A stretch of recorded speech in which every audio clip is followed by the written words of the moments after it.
For joining us today. This is PK Jordan with East Valley Mediator. Today we're going to talk about a subject that people don't usually like to talk about, and that is finances. With me today is Renata Smith. She's a financial coach, and she's going to be talking about finances, budgets, and so on, and how it impacts all of us. I can honestly say that today our economy has gone through a lot of changes and unfortunately has forced our hand in learning new things. I don't know about you, but I don't like change. I think that's a human thing. But honestly, some of the changes I've personally seen in my spending is not only do I do a budget and try to adhere to a budget as much as possible, my spending has significantly changed. But before we go into that, there are a lot of people out there that, are experiencing the same thing regarding their budget, but too is some people have lost their job.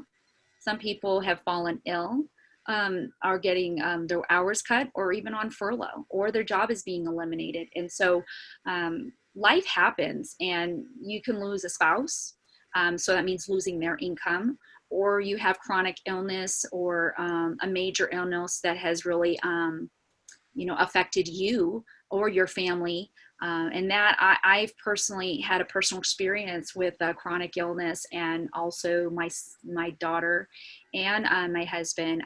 We've had a 10-year stint of a lot of financials, hardships, and as it relates to medical, and it can be really crippling. And thankfully, I've turned that corner now, and it's different, but it's something that's real. Not only today's economy, but divorce, separation, job loss, or not having job experience.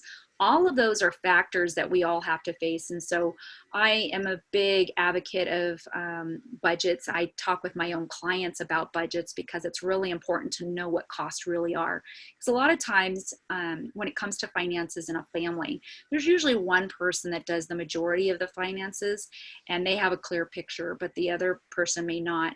And so going into what I'm learning, is dining. I like to dine. I like going to a nice restaurant and doing self-care and things like that.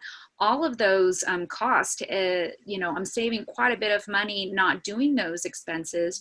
I don't want that to be a forever thing, but it's really having me shift my way of thinking. Is this a want or a need? So every time I do something or think of something, is it a want or a need? And I think that's really important. And I think it's evolving with lots of families that I interact with, that it's getting back to the basics and, sharing our resources with our neighbor that are maybe not as fortunate as what we have. That's what I've been learning through the process. And I think that's why budgeting is so important, is just to kind of know, take a pulse on really what it is that we have in the account and how can we best use it from now or in the future, because tomorrow we don't know what's coming, whether it's the economy or our health. Right. So for you, what have you learned in this process as the economy has changed?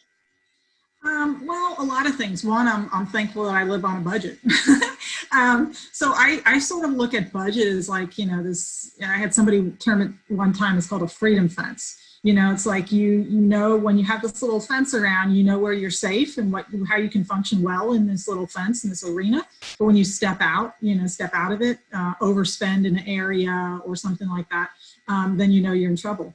So the budget, where a lot of people will look at a budget necessarily and think it's a constraint, I think looking at a budget and having clarity to know where all your money is going gives you the confidence over your finances. It allows you to feel empowered so that you know where every dollar is going, where you can take away. So for instance, you see, because you live on a budget, you see that the difference is, for your spending, for your self-care, and your eating out. Where other people, it might be, they might not be driving as much, they may not be eating out, they may, other extraneous expenses for having to commute back and forth to work. There's a variety of different things that they may notice a change. Well, the biggest thing for me, and even though I know this, and this is one of the top things I help my clients with, is setting up an emergency fund. I'm very thankful that I had one, because this came up pretty quick. I mean, not super quick, but quick enough. And all of a sudden, wham, you know, I've had family members, I've had clients, so many people were out of a job. Well, okay, look at what's happened in Arizona unemployment for the last couple months. Okay, we all started, you know, people started losing their jobs mid-March, and people didn't start getting paid until the end of April, sometimes into May. So when you've got a whole month of bills that you have to survive, and you have no income, if you don't have a buffer of some sort of emergency fund. You know, statistics say 66% of the population doesn't even have $1,000 saved. Well, what happens when you can get that money set aside? And I can give you tons of ideas on how to even just get $1,000. It gives you, it just takes that weight off your shoulders. It gives you that freedom to be able to have some flexibility. It gives you the freedom to be able to pivot if necessary, to look for a different job, to you know, have your car repaired, to, you know, be able to afford groceries, you know. So with the economy and what's all been happening, you know, there's been a lot of positive things in the sense that, you know, offering relief, you know, unemployment, there's business relief set up. You know, credit card companies are allowing you to, you know, put things on hold. Student loans have been put into deferment. You know, public student loans have been put into deferment through the end of September. So there's a lot of things that are coming in and offering some relief.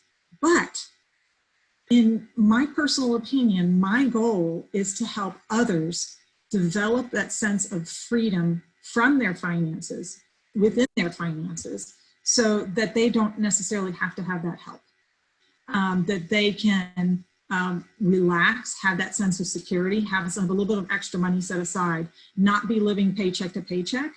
So I sort of look at what's going on with this, you know, with the economic crisis right now as similar to what people go through with divorce and separation. You know, it's like this catastrophic emotional, I mean, and let's be clear, this crisis that's going on right now, it's not only financial, but it's emotional. I mean, everybody will tell you, having to work from home, not going to school, not being able to hug people, not being able to do all their community things, it's affecting us emotionally. So the same, you know, we think about divorce and separation and all of the things that those affect us emotionally, financially, all of that, this is doing the same thing. So one of the things that I'm working with my clients right now is looking at the way they're spending their money now. And like you said, you know, eating out and self-care. Look at the way they're spending their money now, and let's make a very conscious decision that when things go back to normal, do we really want to add those back in?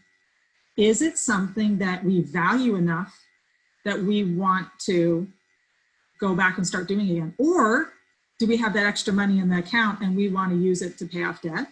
Or do we want to use it to set aside for an emergency fund? So if this situation happens again in some form or fashion, we are not at the mercy of somebody else for our finances.